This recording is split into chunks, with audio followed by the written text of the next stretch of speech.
Good morning, YouTube.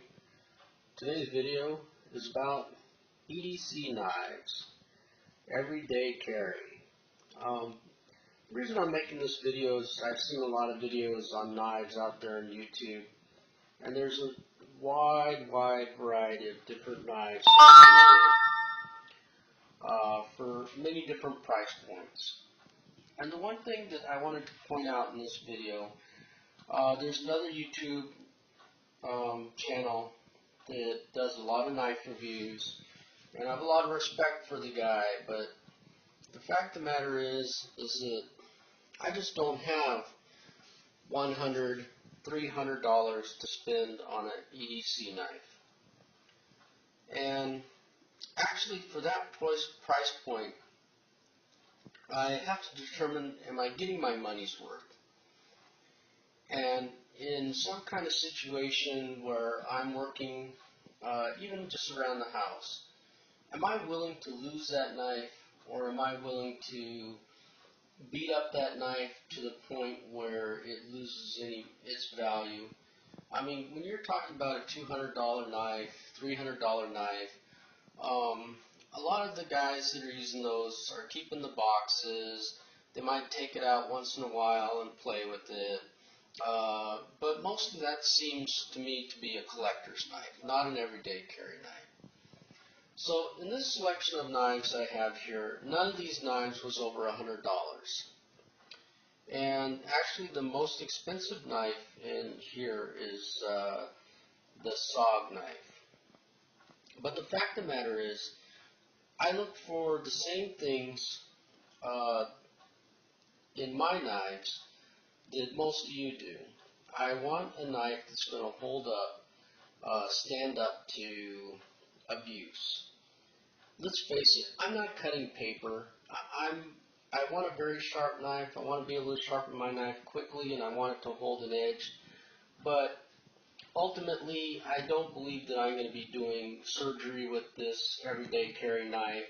I'm not going to be cutting paper to show, or shaving the hairs on my arm to show people how sharp it is.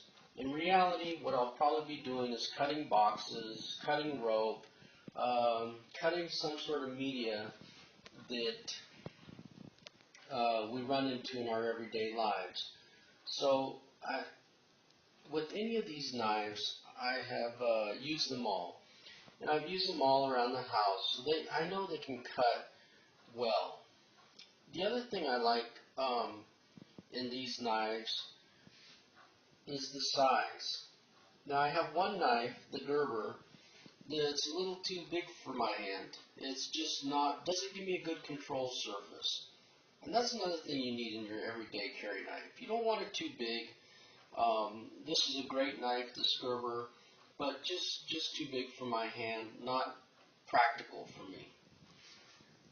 On the other side of that is this Cricket, which I carried for a while, and it's just too small for me. I couldn't get a good handle on it. My hand was too big.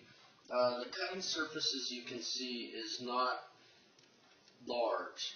The actual blade, I think, is maybe an inch, and then you have the serrations. So that wasn't working out for me. Yeah, it's a cool little knife, and it looks great, and you can carry it anywhere because the blade is not too long. But in the reality of things, it's not my cup of tea. It's just too small for me. It's too light. I like a knife with some heft to it. I like a knife that has a good feel in my hand with weight. Because let's face it, just because a knife isn't designed to be a hammer or a pry bar or any other tool you may need it for, doesn't mean that you're not going to have a need for that one day. Especially in an everyday carry knife.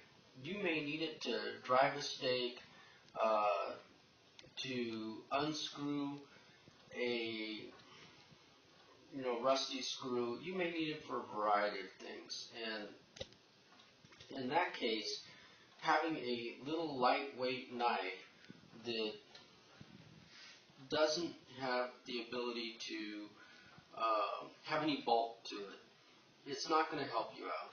So I like this soft knife. It sharpens up really nice. It has a lot of features. The auto open I like. The grip I like. It's light, but it's just a little too light. So this isn't my everyday carry knife. I got it. I carried it for a while, but it's just not enough bulk for me. On the other hand, I really like this Benchmade.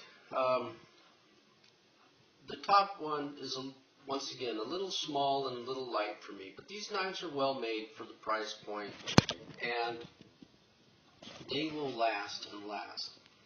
The larger knife on the bottom really works out for me. It's got a nice hole for my thumb. It's got plenty of blade space. I can hold the knife well, and it's got bulk to it. So if I'm using this knife as a hammer, I know that I can strike with some authority. It's going to have some weight behind it.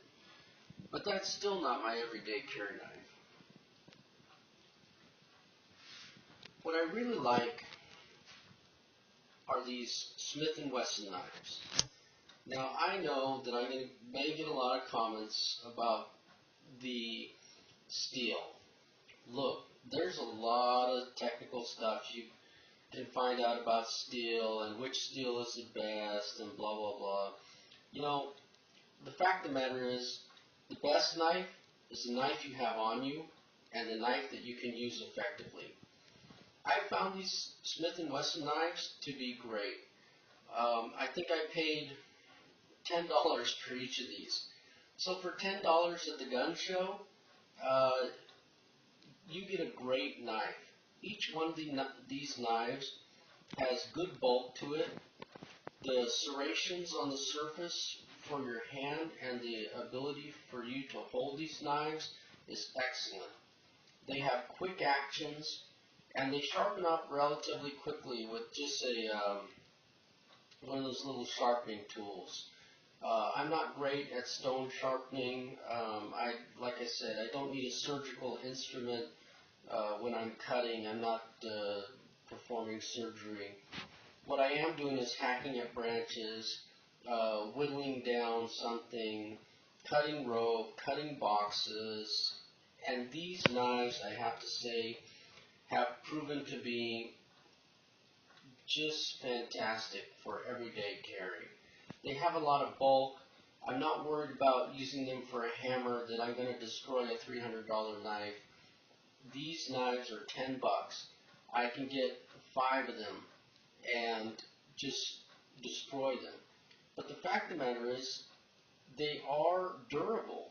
Um, I've thrown these knives down. I've not been very careful with them. I've had them both over a year, and I must say they are for the price point, they cannot be beat. These knives sharpen up well. I cut with them, I whittle with them, and I just can't say enough good things. Now the fact of the matter is a lot of you are saying, oh, but the construction this and the construction that. The fact of the matter is, knives, like guns, need to be maintained. Most of these knives have screws that you can tighten and you can replace. So if you need to adjust your knife, if you have to oil your knife, do it. Don't just go buy a new knife. Perform maintenance on your knife. Clean it up every once in a while. These have been under hot water to clean, and then with the great, I use the same solvent I use on my guns, the hops, and I use the same oil I use on my guns. The hops, once again, oil. I put a thin layer coat of oil on there, and these knives are ready to go. Every morning before I leave the house, I sharpen them up, and they have not failed me yet. And I have used these knives to pry, as a screwdriver, as a hammer, and I must say that I'm really impressed. For $10, I definitely got my money's worth. So before you look at that $150 ultra cool everyday carry knife that's very lightweight, you might want to reconsider that. Even one of these Benchmates, I mean, under $100, well constructed, good, blade surface, good control surfaces. Any of these would be a good choice. But like I said, for my money, for my $10 a piece, these Smith and Wessons cannot be beat. So if you're looking for a knife, I would say take a look at these and put them in your hand, see how they feel, and if you don't like them, well, you're only out $10, not 200. Cav Trooper out.